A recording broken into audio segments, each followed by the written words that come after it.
l'économie dans l'ère de la mondialisation. Cher auditoire, qui dit humanité, dit histoire. Et l'histoire a toujours été là, présente pour nous rappeler les multiples gifles que la main invisible du père du libéralisme, Adam Smith, a donné à nos économies. En l'espace de 90 ans, rendez-vous compte, cher auditoire, que nous avons connu les 4 plus grandes crises de l'histoire de l'humanité. 1929, après le jeudi noir, des millions de familles se sont retrouvées sans revenus et sans abri, à cause d'une offre largement supérieure à celle de la demande. Premier échec du libéralisme. 1998, lors de la crise asiatique, où la famine a accentué les phénomènes sociaux et a causé des ravages tels que le suicide, ou encore plus pire, la prostitution infantile à cause d'un simple processus de déréglementation du système bancaire. 2008, lors de la crise mondiale de subprimes, où le nombre d'emplois perdus est estimé entre 20 et 50 millions d'emplois à cause d'une vulgarisation, une libéralisation aveugle de l'accès au crédit. Troisième échec du libéralisme. En fin 2011, je parlerai de la crise de la zone euro, et notamment de la Grèce dans cette situation, à cause d'un endettement excessif. Quatrième échec du libéralisme. Mesdames et messieurs, quelles étaient les solutions proposées face à ces crises? Intervention de l'État dans les années 30. Régulation du système bancaire asiatique vers la fin des années 90. Plan Paulson aux États-Unis en 2008. Le plan de sauvetage de la Grèce en 2011. Ce sont tous là des exemples qui sont toujours présents pour nous rappeler que le conservatisme basé sur la modération et la sécurité, c'est le pays le plus immunisé contre les crises que nous avons connues. C'est le pays qui dispose de la plus forte croissance économique en même temps. Cher auditoire, l'histoire essaie de nous donner des leçons. Et la plus grande leçon qu'on peut tirer aujourd'hui, c'est que la cupidité de l'homme est illimitée. Et le libéralisme transforme cette cupidité en abus. Ces abus causent des désordres. Les désordres causent des crises. Et les crises causent des drames. Mais Dieu merci, le conservatisme a toujours été là, présent, pour corriger les erreurs du libéralisme. Je vous remercie. Rebonjour. Est-ce que je dois me représenter ou bien c'est bon pour cette fois? Bon, c'est Mehdi Bolela, un CG Stats que je représente fièrement pour la 3e fois. Donc, nous avons abordé le conservatisme. On a abordé le conservatisme sur un plan économique. Et je tiens à vous faire savoir que le conservatisme et le libéralisme sont beaucoup plus complexes et globaux pour être cernés dans l'autarcie et l'économie du marché. Donc, pour être juste, rendons à César ce qu'il y a à César. Premièrement, j'ai constaté un certain amalgame dans votre discours. Vous n'avez pas su différencier entre Vous avez traité le keynésianisme de conservateur, alors que le keynésianisme par naissance ne l'est pas. Il reste libéral. Tout ce qu'il fait, c'est l'intervention de l'État dans l'économie, mais il reste. Le marché n'est pas. C'est le marxisme qui est autarcique sur ce point. Ce n'est pas le keynésianisme. L'économie keynésienne n'est pas fermée. On est d'accord sur ce point. Il est libéral sur ce point. Il y a toujours la liberté du marché, d'entreprendre, de prendre des risques, et c'est les prix sont fixés par le marché. Donc, et pour justement rendre à César à ce qui est César, nous allons discuter sur un plan plus global parce que vous avez mené le débat sur un terrain où vous savez jongler. Donc, le conservatisme. Bon, premièrement, je vais commencer par une méthode dériviste qui va s'attaquer à l'essence du conservatisme pour le détruire, puis on va reconstruire. Le conservatisme, dans son essence, est résistance au changement. Et par ce faire, on sacrifie les possibilités d'évolution. Je tiens à souligner, pour différencier le mot changement et évolution. Le modèle sociaux et les normes qui façonnent la société sont les fruits de contexte dont elle émerge. Et en parlant du modèle, et en plantant un modèle historique dans le mauvais contexte, ne vous attendez pas à un fruit. Les modèles sociaux sont des moyens qui ont été façonnés dans un souci de justice et pour atteindre une fin. Ils ne sont pas une fin en soi. Et le conservateur est dans une position de sacralisation et d'idolisation du modèle des anciens. Donc, je dirais que, pour revenir au libéralisme, je dirais que le conservatisme, il refoule la liberté, il la retarde, mais tôt ou tard, il va finir par émerger. L'exemple de mai 68, une société vieillissante imposée par la force du nombre, un certain ordre social qui a fini par exploser. Et le pire dans le conservatisme, c'est quand ça explose, ça pousse vers l'autre extrême, c'est-à-dire qu'on est dans l'antithèse. Il faut du temps pour reformuler une synthèse. Et je voulais juste finir sur ce point avec une belle citation d'Edgar Morin pour dire qui résume un peu le tout. Il dit que ce qui ne se régénère pas se dégénère. Merci.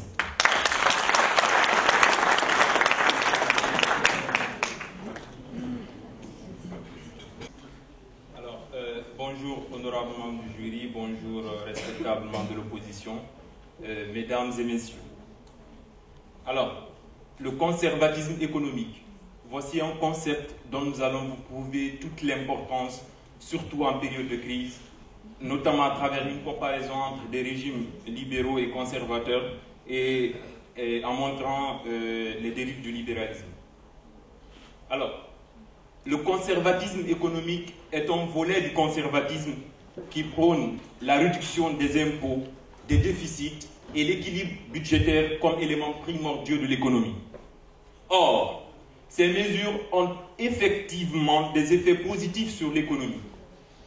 Parlons un peu du cas des États-Unis et faisons la comparaison entre l'une des figures de référence du conservatisme, le président Ronald Reagan, ainsi que le libéral Barack Obama. Lors de son mandat de 1980 à 1989, donc juste après une succession de crises pétrolières, le président conservateur Ronald Reagan a réussi à réduire les impôts de 70 à 28% en seulement 7 ans. Et cette réduction a eu effectivement des effets positifs sur l'économie, puisqu'elle a entraîné la création de 16 millions d'emplois, des recettes fiscales qui ont doublé, passant de 517 milliards en 1980 à 1032 milliards en 1990, et une chute considérable du taux de l'inflation. Alors que placé dans les mêmes conditions, puisqu'en fond de crise aussi, le libéral Barack Obama n'a réussi à créer que 5 millions d'emplois jusque-là, avec 13 millions de chômeurs, soit l'un des pires records depuis la fin de la Deuxième Guerre mondiale. Le monde que nous vivons, mesdames et messieurs, connaît une crise chronique. Les dettes dépassent de loin les PIB. Je pense ici aux États-Unis où la dette fait plus de 100% du PIB. Je pense au Japon où la dette dépasse les 200% du PIB. Je pense au Maroc où la dette avoisine les 62% du PIB. Dans ces conditions, oui, mesdames et messieurs, les conservateurs ont bel et bien raison. Il est temps de réduire les dépenses inutiles pour limiter la dette. Oui, mesdames et messieurs, les conservateurs ont raison. Il est inadmissible qu'on continue à prendre des fardeaux de dette qu'on ne peut plus rembourser.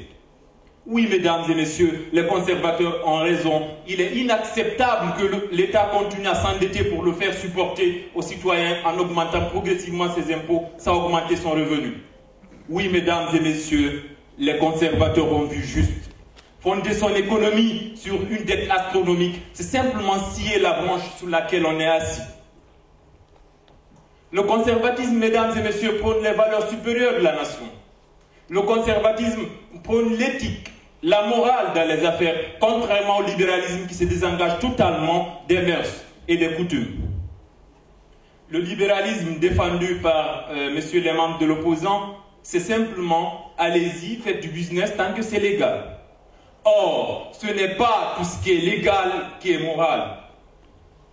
Le libéralisme défendu par monsieur les membres de l'opposition, c'est simplement le renard libre dans le poulailler libre. Car écarter l'état du business, c'est simplement laisser des criminels légaux agir au détriment des citoyens sans défense. Le scandale de Goldman Sachs, le scandale d'Enron, le scandale de Jérôme Kerviel, le scandale de Bernard Madoff sont des illustrations parfaites de la folie du libéralisme. Et comme le disait Sa Majesté le roi Hassan II, l'Airham, le libéralisme pur et dur est aussi suicidaire que le dirigisme aveugle. Je vous remercie.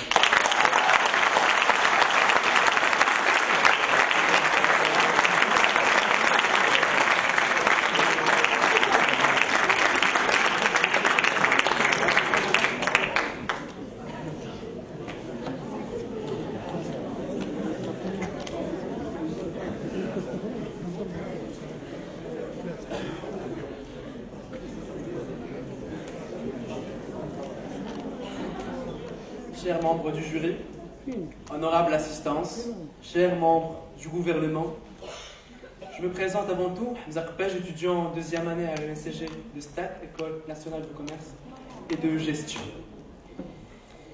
Je pense que votre exposé, tant qu'il soit bien fondé, je le reconnais, sur un certain nombre de concepts économiques et de raisons purement économiques, j'aimerais aussi vous rappeler que vous avez zappé ou oublié une très grande partie qui traite du conservatisme et qui est loin de l'économie. C'est le conservatisme intellectuel et le conservatisme de la pensée. Pouvons-nous imaginer un monde cloisonné, enfermé, où chaque société ne croit qu'en ses propres valeurs, dans les deux sens du mot valeur, présenté comme un idéal utilisé dans l'expression système de valeurs, ou une richesse économique, c'est-à-dire la valeur économiquement parlant. Il ne faut pas considérer nos choix, quels qu'ils soient, par rapport à un certain conservatisme, c'est-à-dire d'avoir une idée quelconque juste pour dire qu'on est conservatiste. Aujourd'hui, on est en train de parler. On rappelle juste que le point d'ordre, s'il a justifié, il est disqualifiant. C'est la question de privilège qui est disqualifiante. Il va côté des points, mais il n'est pas disqualifiant. La thématique, telle qu'elle est écrite, parle du conservatisme, entre parenthèses, contre le libéralisme. Voilà. Merci. J'aimerais aussi vous rappeler, monsieur, qu'il y a des idées.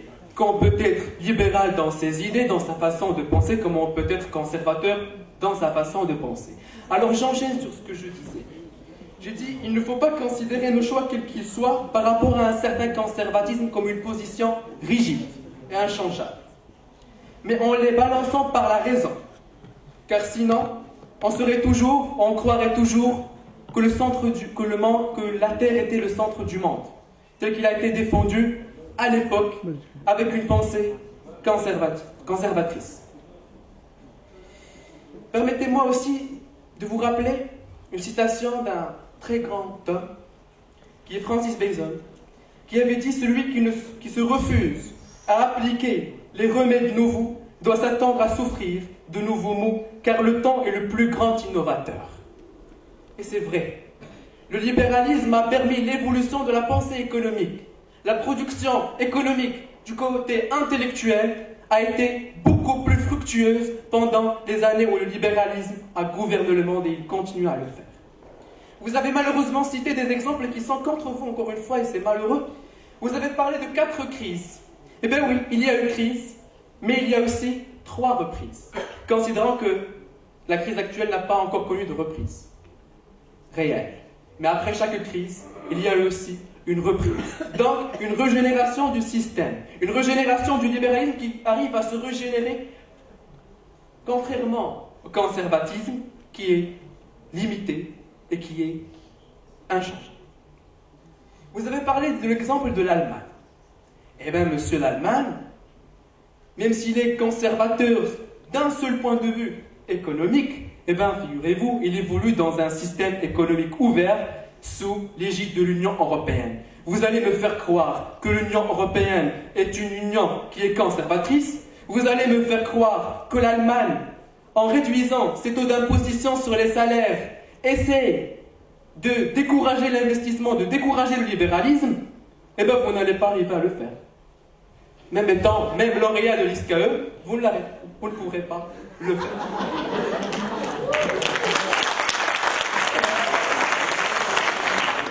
Vous avez parlé de la crise de 2008 comme étant un problème qui trouve sa source dans le libéralisme. J'aimerais juste vous rappeler très brièvement que la crise de 2008 est survenue après une défaillance dans le système bancaire américain et non pas la défaillance du libéralisme.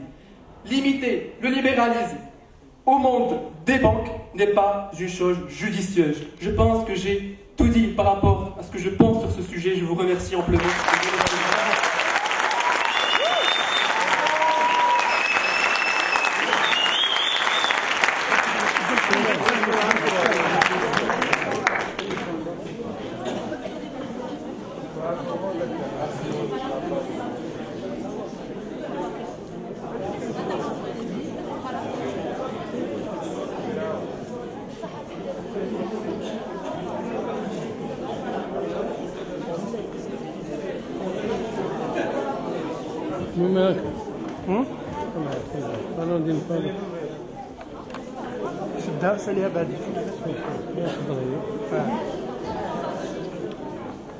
Pendant un laps de temps de 10 à 15 minutes pour délibérer, 10 minutes pour délibérer sur cette penchante finale et on verra le résultat.